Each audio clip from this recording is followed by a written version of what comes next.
Buenos días, hermanos y hermanas en Cristo. Están en conexión con Radio María en español de los Estados Unidos en este su programa, El Magisterio de la Iglesia. Y como es costumbre, vamos a comenzar con la oración invocando la ayuda del Espíritu Santo. Ven, Espíritu Santo, llena los corazones de tus fieles y enciende en ellos el fuego de tu amor. Envía tu Espíritu y serán creadas todas las cosas y renovarás la faz de la tierra. Oh Dios, que has instruido los corazones de tus fieles con la luz del Espíritu Santo, concédenos que sintamos rectamente con el mismo Espíritu y gocemos siempre de su divino consuelo. Todo esto lo pedimos por Cristo nuestro Señor. Amén. Muy bien, mis queridos hermanos, yo soy el diácono Franco Foti. Me da mucho gusto estar conectados con ustedes a través de las ondas radiales de Radio María en los Estados Unidos en español. Y bueno, en este programa, El Magisterio de la Iglesia, hablamos de documentos de la Iglesia, documentos que escriben los papas, encíclicas, exhortaciones apostólicas, documentos de las conferencias episcopales de los diversos países. Y hace tiempo ya que venimos hablando del documento de Puebla. Como ustedes recordarán, el documento de Puebla es el resultante de la reunión de los obispos de América Latina en el año 1979 en Puebla de Los Ángeles, ¿no? Y en este encuentro de los obispos de América Latina se habló mucho sobre la evangelización. Y muchos piensan de que porque el documento se escribió hace como 40 años que realmente no tiene relevancia en nuestros días, pero sí tiene mucha relevancia porque muchos de los conceptos que se virtieron a través de este documento siguen estando vigentes en nuestros días y aunque el documento fue dirigido a la Iglesia de América Latina, nosotros latinos que vivimos en Estados Unidos podemos aprovechar muchas de las enseñanzas que se nos presentan en este documento. Por esa razón estamos analizando este documento, ya hace bastante tiempo lo venimos haciendo. Les recuerdo que este documento de Puebla consiste de 5 partes y nosotros estamos ahora en la cuarta parte, la quinta parte la más corta. La cuarta parte habla sobre la iglesia misionera al servicio de la evangelización en América Latina. Ya hemos hablado del capítulo 1, la opción preferencial por los pobres. Hemos hablado del capítulo 2, la opción preferencial por los jóvenes. Y hoy vamos a comenzar el capítulo 3, que es titulado Acción de la Iglesia con los constructores de la sociedad pluralista en América Latina. Así que vamos a ver qué dice este documento en este capítulo. Dice, la Iglesia colabora por el anuncio de la buena nueva y a través de una radical conversión a la justicia y el amor, a transformar desde dentro las estructuras de la sociedad pluralista que respeten y promuevan la dignidad de la persona humana y le abran la posibilidad de alcanzar su vocación suprema de comunión con Dios y de los hermanos entre sí. Y dicen los obispos, enfocamos solamente algunos aspectos que más directamente desafían nuestra acción pastoral, en cierta forma como síntesis de cuestiones tratadas en diferentes lugares. Sobre todo desde Medellín, que fue digamos, la reunión previa, ¿no? 10 años antes, que Puebla, de todos los obispos de América Latina, también se escribió un documento que también lo hemos presentado en este programa, y que fue usado como, digamos, punto de referencia para el documento de Puebla. Entonces, eh, los obispos dicen que desde Medellín, que es el año 1968, se perciben dos claras tendencias. Entonces, ¿cuáles son estas tendencias? Dice, por una parte, la tendencia hacia la modernización con fuerte crecimiento económico, urbanización creciente del continente, tecnificación de las estructuras económicas, políticas, militares y etcétera. Y por otra parte, la tendencia a la pauperización y a la exclusión creciente de las grandes mayorías latinoamericanas de la vida productiva. El pueblo pobre de América Latina, por tanto, ansía una sociedad de mayor igualdad, justicia y participación a todos los niveles. Entonces, dos tendencias. Por un lado, una tendencia que marca de alguna manera cierto progreso, ¿no? Le llama modernización, y la otra tendencia que es el empobrecimiento de grandes mayorías, ¿no? Usando los términos de este documento en Latinoamérica. Muy bien, entonces sigamos adelante con este documento. Dice, estas tendencias son contradictorias, por supuesto, y favorecen la apropiación por una minoría privilegiada de gran parte de la riqueza, así como de los beneficios creados por la ciencia y por la cultura. Por otro lado, engendran la pobreza de una gran mayoría con la conciencia de su exclusión y del bloqueo de sus crecientes aspiraciones de justicia y participación. Comprobamos con todo que van aumentando las clases medias en muchos países de América Latina. Surge así un conflicto estructural grave. La riqueza creciente de unos pocos sigue paralela a la creciente miseria de las masas, palabras pronunciadas por el Papa Juan Pablo II en el discurso inaugural de esta conferencia de Puebla. Entonces, por un lado crecimiento, por otro lado empobrecimiento. Entonces vamos a ver qué dice el siguiente punto, ¿no? Cuando ya entramos en lo que se llaman los criterios doctrinales. Y dice, vivimos en una sociedad pluralista en la cual se encuentran diversas religiones, concepciones filosóficas, ideologías, sistemas de valores que, encarnándose en diferentes movimientos históricos, se proponen construir la sociedad del futuro, rechazando la tutela de cualquier instancia incuestionable. Así que nos encontramos con diferentes corrientes de pensamiento, ¿no? Dice, sabemos que la Iglesia, aportando una valiosa colaboración a la construcción de la sociedad, no se atribuye competencia para proponer modelos alternativos, pero adoptamos sí los siguientes criterios doctrinales. Muy bien, entonces aquí se deja bien en claro que la Iglesia colabora, pero no, eh, eh, digamos, de alguna manera se atribuye responsabilidad por métodos alternativos, ¿no? A lo que estábamos hablando de la riqueza y la pobreza. Y dice, no reivindicamos ningún privilegio para la Iglesia, respetamos los derechos de todos y la sinceridad de todas las convicciones en pleno respeto a la autonomía de las realidades terrestres. Y esto, mis queridos hermanos y hermanas, es un punto muy importante porque hay una percepción que cuando la Iglesia emite un documento como este, de que se está tratando de privilegiar a la iglesia de alguna manera, y no es así. O sea, la iglesia habla en defensa de la dignidad de la persona humana y por eso emite estas opiniones. Después dice, sin embargo, exigimos para la iglesia el derecho de dar testimonio de su mensaje y de usar su palabra profética de anuncio y denuncia en sentido evangélico en la corrección de las imágenes falsas de la sociedad incompatibles con la visión cristiana. Es decir, es importante de que no se le tape la boca a la iglesia, ¿no? Sino de que la iglesia debe seguir, aquí dice, dando testimonio de su mensaje, ¿no? Entonces, no podemos inhibir a la iglesia de que hable sobre los problemas que se identifican.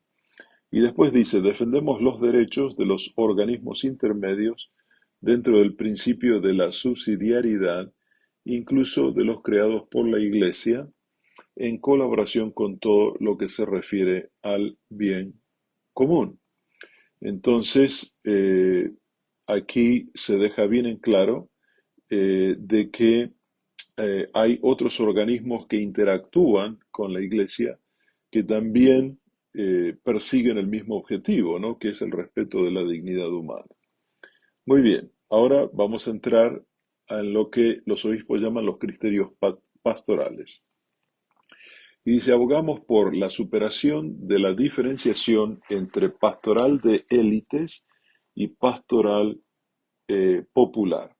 La pastoral es una sola, penetra cuadros o élites evangelizadoras, afecta a todos los ámbitos de la vida social, dinamiza la vida de la sociedad y al mismo tiempo se pone a su servicio. Y esto, mis queridos hermanos y hermanas, es muy importante porque eh, la iglesia no debe eh, diferenciar el, el mensaje evangelizador de acuerdo a quien recibe ese mensaje basándose en situaciones económicas, ¿no? Por ejemplo, no es bueno que la iglesia tenga una pastoral dirigida a las personas ricas y una pastoral dirigida a las personas pobres. La pastoral es una sola. Por supuesto, puede haber diferentes matices, ¿no?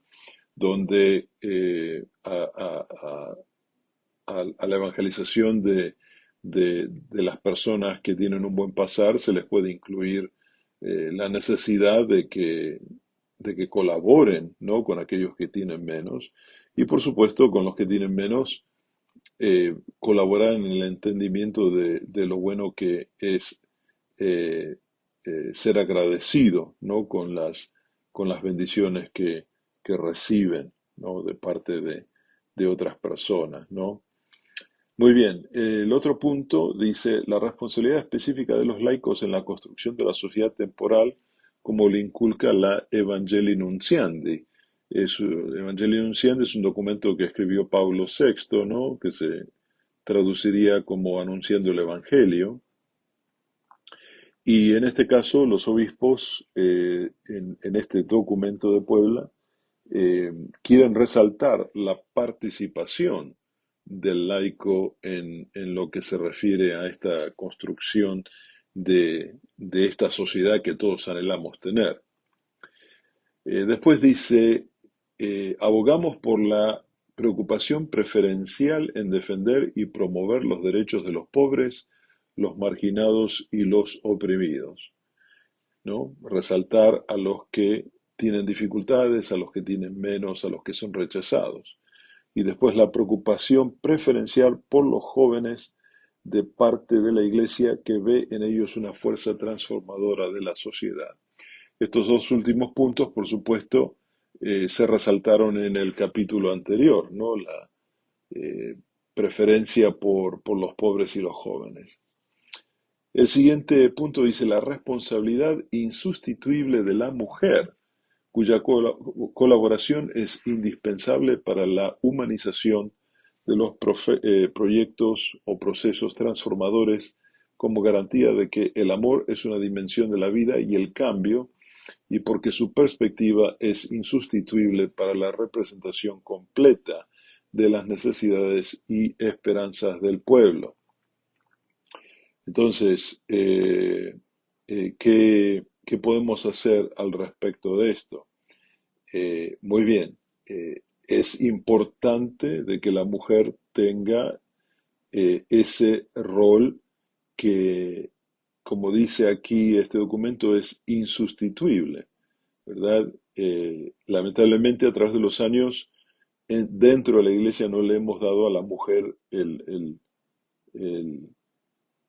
el cariño que se merece o el reconocimiento que se merece, ¿no? No hemos hecho participar a la mujer en temas que han sido reservados a, a los hombres por alguna razón. Entonces, los obispos ya hace 40 años atrás venían reconociendo esto y esto es un proceso que sigue evolucionando, ¿no? Porque todavía existe ese clamor de darle a la mujer el rol que le pertenece dentro de la iglesia. Así que los obispos ya, dentro de sus criterios pastorales, abogaban por este rol de la mujer. Muy bien, el punto siguiente dice opciones y líneas de acción. Sabemos que el pueblo, en su dimensión total y en su forma particular, a través de sus organizaciones propias, construye la sociedad pluralista. Frente a este desafío, tenemos conciencia de que la misión de la Iglesia no se reduce a exhortar a los diversos grupos sociales y a las categorías profesionales en la construcción de una sociedad nueva para el pueblo y con el pueblo, ni se trata solamente de estimular a cada uno de los grupos y categorías a dar su contribución específica con honestidad y competencia, sino también a ser agente de una concientización general de la responsabilidad común frente a un desafío que exige la participación de todos. Pues parece que este es un párrafo muy cargado, ¿no? Eh, entonces vamos a tratar de desempacar, ¿no? Esto. Eh, es la necesidad de que todos tengan una participación dentro de lo que es la evangelización, ¿no? La idea de darle a todo ser humano o reconocer en cada ser humano más bien esa dignidad que Dios nos regala a todos, ¿no? Aquí habla de estimular a cada uno de los grupos y categorías a dar su contribución específica con honestidad y competencia. Es decir, reconociendo esa dignidad, alentamos a todos a que tengan una parte activa en este proceso, ¿no? Que los obispos nos invitan a poner en marcha. En el punto siguiente tenemos conciencia de que la transformación de estructuras es una expresión externa de la conversión interior. Sabemos que esta conversión empieza por nosotros mismos. Sin el testimonio de una iglesia convertida serían vanas nuestras palabras de pastores.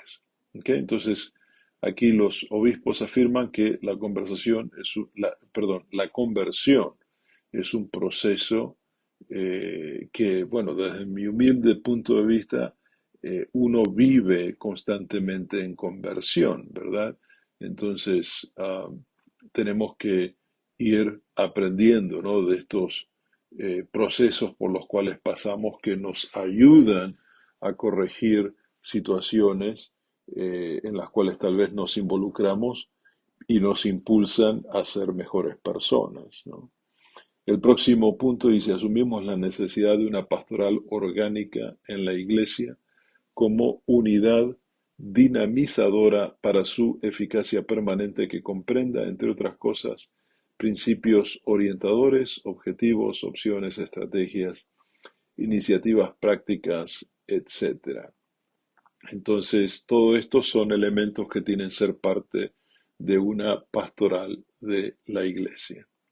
Muy bien, ahora vamos a comenzar con lo que se subtitula Principios Orientadores. Y dice, la defensa y la promoción de la dignidad inalienable de la persona humana. Y esto es importante porque acabamos hace unas semanas atrás, de hablar sobre el documento sobre la dignidad de la persona humana que sacó el Dicasterio para la Doctrina de la Fe, ¿no? Cuando se hablaba del tema de el respeto a la vida, la posición de la Iglesia con respecto a la eutanasia, los vientres de renta, ¿no? Y todo se basa en esa dignidad de la persona humana, ¿no? La dignidad inalienable, o sea que no puede cambiarse, no puede sustituirse esa dignidad que Dios nos regala. El próximo punto dice, el destino universal de los bienes creados por Dios y producidos por los hombres, quienes no pueden olvidar que sobre toda propiedad privada grava una hipoteca social, ¿no? Esto, en otras palabras, sería que todo lo que nosotros tenemos viene de Dios. Todos los bienes que tenemos los hemos conseguido gracias a Dios. Y por eso todo lo que tenemos debe ser administrado responsablemente y compartido responsablemente. En este país se le llama la mayordomía, ¿no? Que es el tema de poner lo que Dios nos da también al servicio de los demás, ¿no? Es un concepto que es muy duro y muy difícil a veces para gente comprender, no solo comprender intelectualmente, pero también aceptarlo como un principio de vida, ¿no? Pero vamos a dejar eso porque es tela para otro vestido.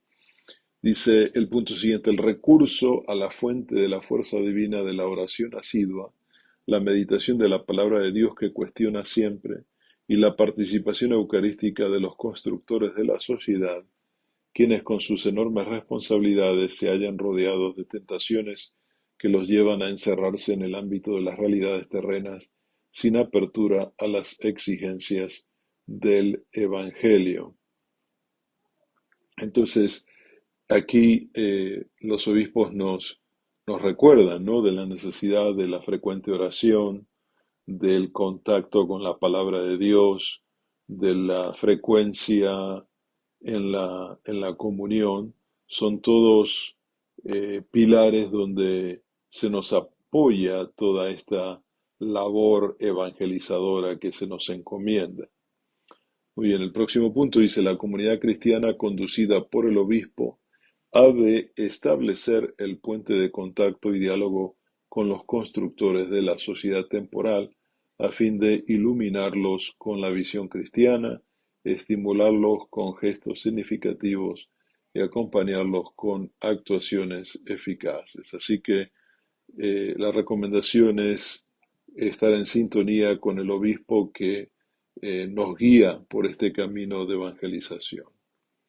En el próximo punto, 1227, dice, en este contacto y diálogo debe circular en actitud de escuchar en forma sincera y acogedora la problemática traída por ellos desde su propio ambiente temporal.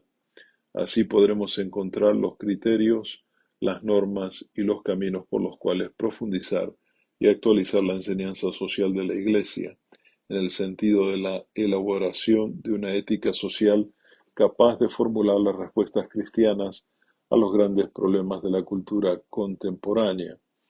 Pues en este párrafo, por supuesto, los obispos nos quieren enseñar la importancia de que tengamos frescos en nuestra mente los temas concernientes a lo que es la doctrina social de la Iglesia, ¿no? La doctrina social de la Iglesia es un cuerpo de diferentes documentos que se han escrito a través de los años, en los cuales se trata temas sociales como el trabajo, la pobreza, el derecho a la tierra, a una casa, a una propiedad privada.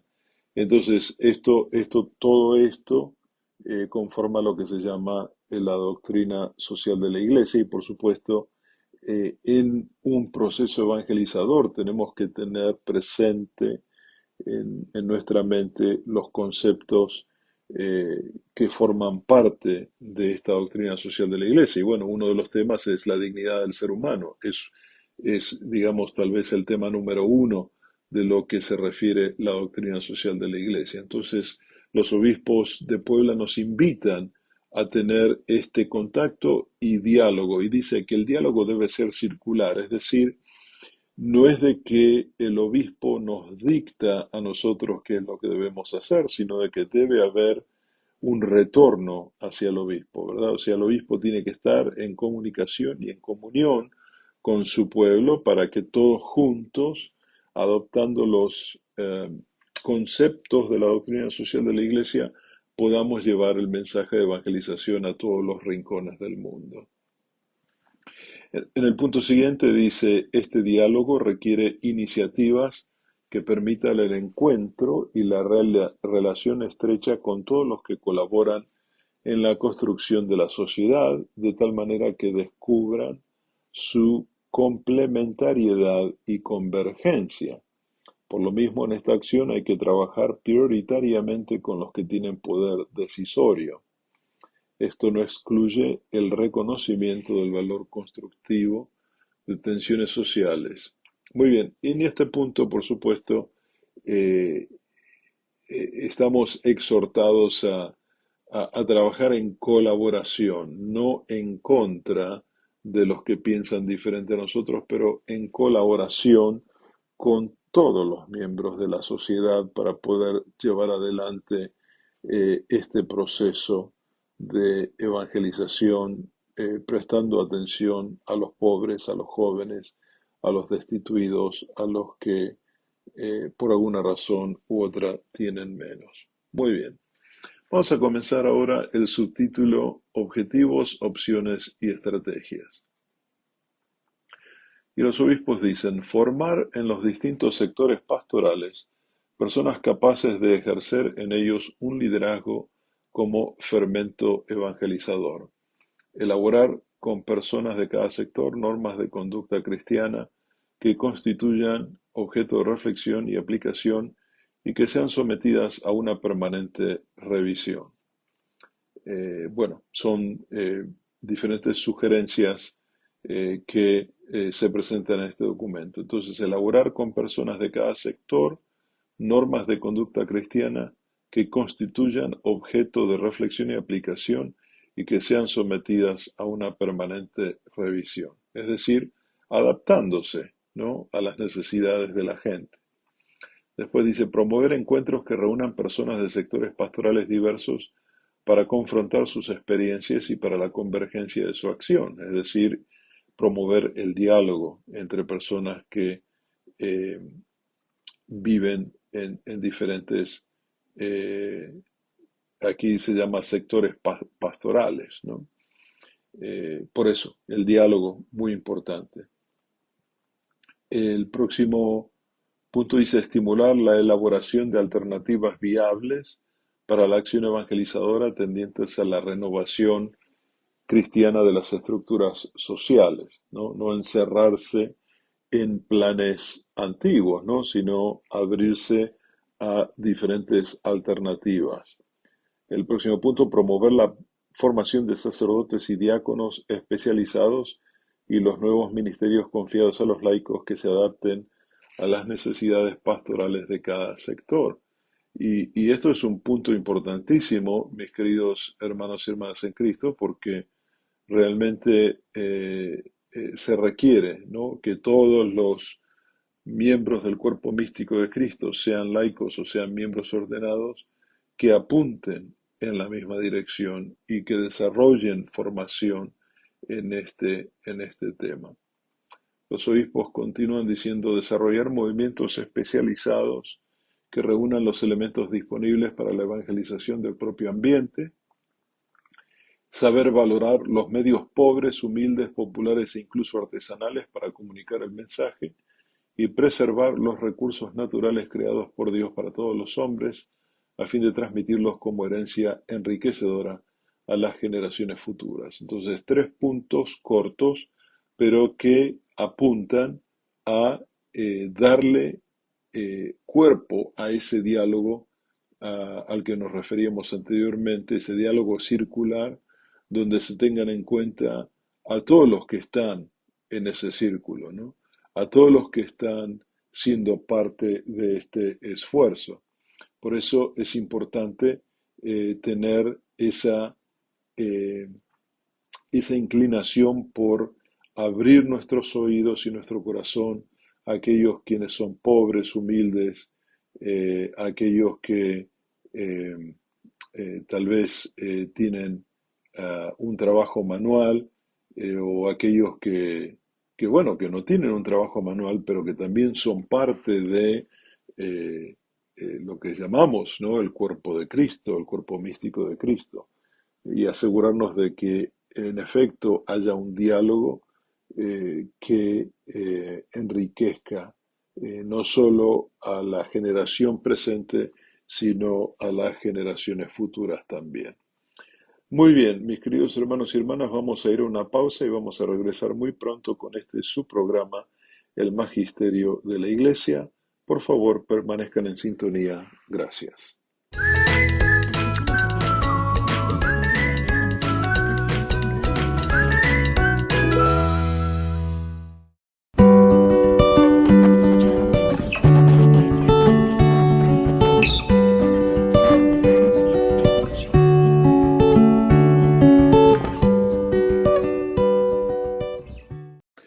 Muchas gracias, hermanos y hermanas. Aquí estamos de vuelta con este su programa, El Magisterio de la Iglesia, a través de las ondas radiales de Radio María en Estados Unidos en español. Soy el diácono Franco Foti y me da mucho gusto estar con ustedes en esta oportunidad y continuamos con el estudio del documento de Puebla. Estamos en el cuarto capítulo, perdón, el tercer capítulo de la cuarta parte de este documento y vamos a hablar sobre las iniciativas prácticas referentes a lo que se trata de un diálogo fructuoso entre todos. Dice, a los políticos y hombres de gobierno recordamos las palabras del Concilio Vaticano II.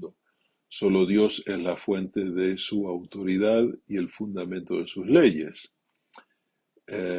por mediación del pueblo. Afirmamos la nobleza y la dignidad del compromiso con una actividad orientada a consolidar la concordia interior y la seguridad exterior, estimulando la acción sensible e inteligente del político para la mejor conducción del Estado, para la consecución del bien común y para la conciliación eficaz de la libertad, la justicia y la igualdad en una genuina sociedad participada. Entonces, en este punto se hace un llamado a aquellos que tienen el poder político en los diferentes países para que busquen la concordia interior y la seguridad exterior, ¿no? Siempre teniendo en cuenta el valor del ser humano. Y después dice, la comunidad política y la iglesia son independientes y autónomas, cada una en su propio terreno. Ambas, sin embargo, aunque por diverso título, están al servicio de la vocación personal y social del hombre.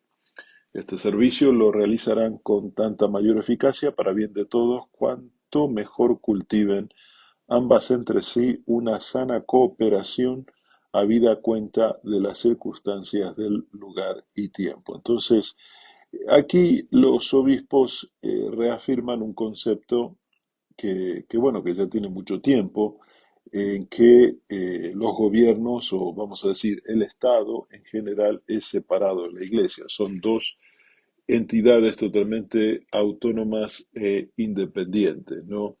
Y que no se mezclan entre sí, ¿no? Hubo un tiempo en la historia de la iglesia donde la iglesia sí eh, participaba de lo que es el gobierno, ¿no? De una región determinada, un país, pero después se determinó que no, que la iglesia debe ser un ente autónomo e independiente de los gobiernos, pero, de todas formas, la Iglesia siempre debe iluminar, ¿no? La conciencia de aquellos que están en el gobierno, ¿no? Entonces, si bien el gobierno no está afiliado a la Iglesia debe siempre positivamente influenciar los pensamientos de aquellos que gobiernan. Entonces, en este párrafo, los obispos se dirigían a los políticos y hombres de gobierno, y ahora en el párrafo siguiente se refieren al mundo intelectual y universitario, para que actúen con libertad espiritual, cumplan con autenticidad su función creativa y se dispongan para la educación política y satisfaga la lógica interior de la reflexión y el rigor científico, porque de ese mundo se esperan proyectos y líneas teóricas sólidas para la construcción de la nueva sociedad. Entonces, en este caso, el pensamiento va dirigido al mundo intelectual y universitario, como les decíamos, para que utilicen, ¿no? Ese don que Dios les ha regalado, ¿no? De tener conocimiento para construir una sociedad mejor. Eh, Esto también es en referencia al mensaje a la humanidad del Concilio Vaticano II. Ahora los obispos se refieren a los científicos, técnicos y forjadores de la sociedad tecnológica. Dice, para que alienten el espíritu científico con amor a la verdad, a fin de investigar los enigmas del universo y dominar la Tierra, para que eviten los efectos negativos de una sociedad hedonista, o sea, que busca siempre el placer, y la tentación tecnocrática, y apliquen la fuerza de la tecnología a la creación de bienes, a la invención de medios destinados a rescatar al ser humano del subdesarrollo. En realidad es un llamado a que se utilice esta tecnología, especialmente ahora, 40 años más tarde, la tecnología ha avanzado muchísimo, que apunte a el desarrollo del ser humano, no que no sea un obstáculo para ese desarrollo del ser humano. Muy bien. Y después habla de los responsables de los medios de comunicación y los obispos los exhortan para que elaboren y respeten un código de ética de la información y la comunicación para que tomen conciencia de que la neutralidad instrumental de los medios los hace disponibles para el bien o para el mal, para que sirvan a la verdad, la objetividad, la educación y el conocimiento suficiente de la realidad. Muy bien, entonces aquellos que tienen acceso a los medios de comunicación, que los utilicen con responsabilidad, ¿no? Aquí habla de un código de ética, ¿no? No es cuestión de poner cualquier cosa, ¿no? Sino de que todo tiene que construir esa unión entre miembros de una sociedad.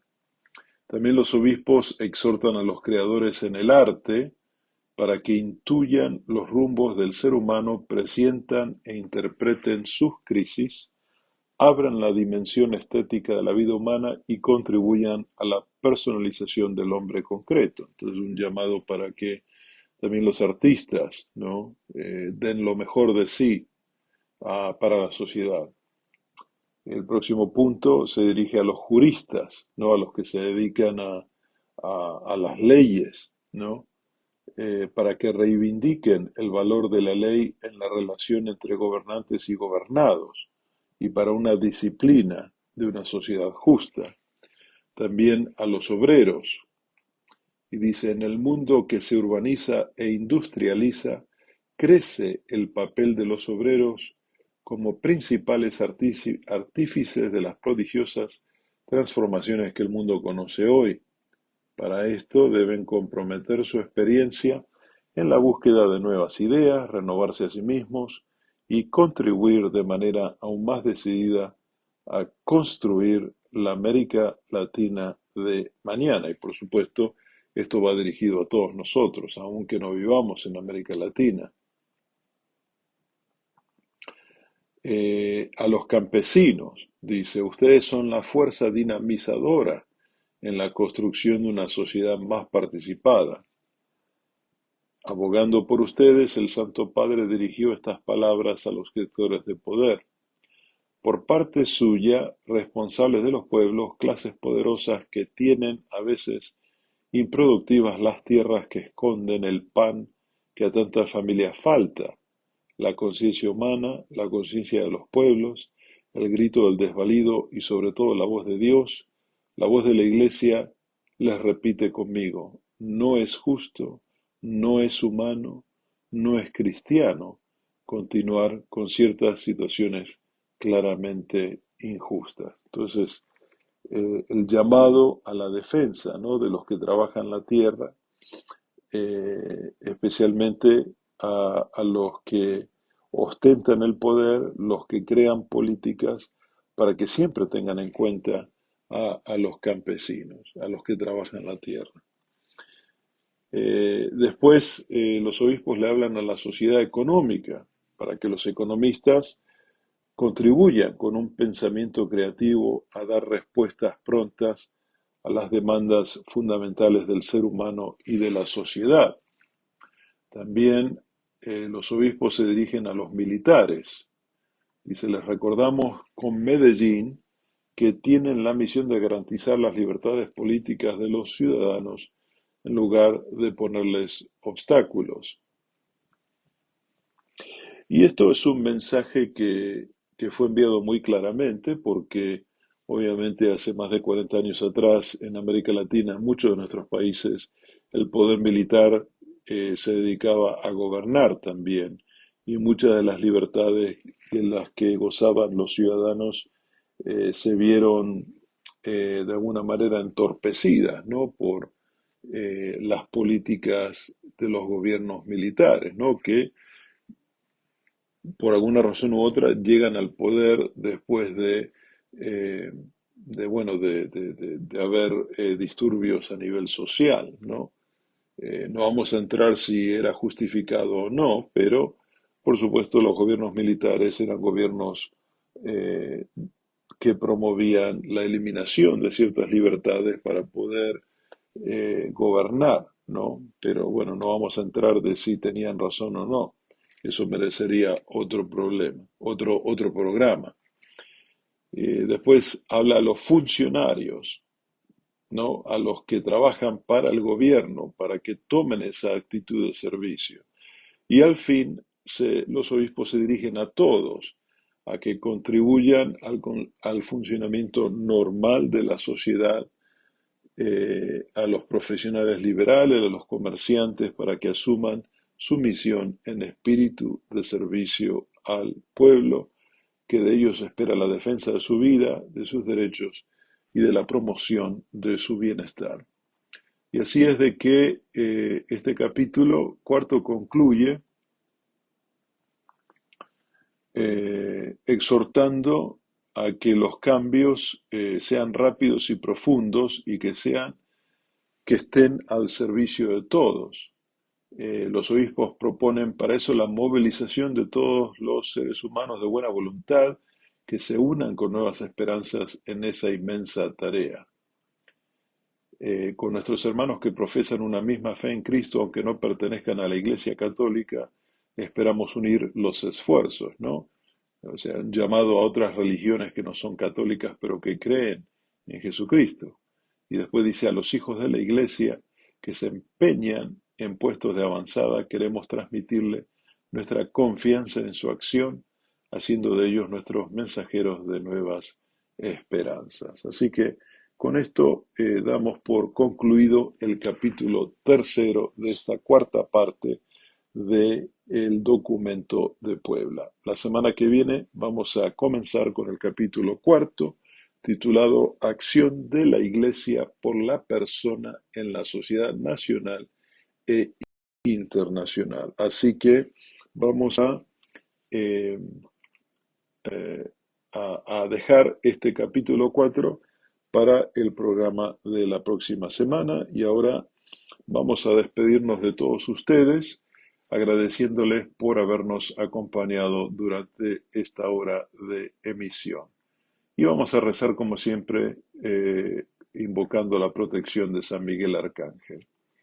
San Miguel Arcángel, defiéndenos en la batalla, sé tú nuestro amparo contra las perversidades y acechanzas del demonio, al cual te pedimos, oh Dios, que lo reprendas y lo mantengas bajo su imperio, y tú, príncipe de la milicia celestial, con el divino poder que Dios te ha concedido, arroja al infierno a Satanás y a los otros espíritus malignos que andan dispersos por el mundo buscando la perdición de las almas. Amén. Y mis queridos hermanos, que la bendición de Dios Todopoderoso, Padre, Hijo y Espíritu Santo, descienda sobre ustedes y permanezca para siempre. Amén. Gracias por haberme acompañado. Yo soy el diácono Franco Foti. Este es su programa, El Magisterio de la Iglesia, que se transmite a través de las ondas radiales de Radio María. Gracias y feliz semana.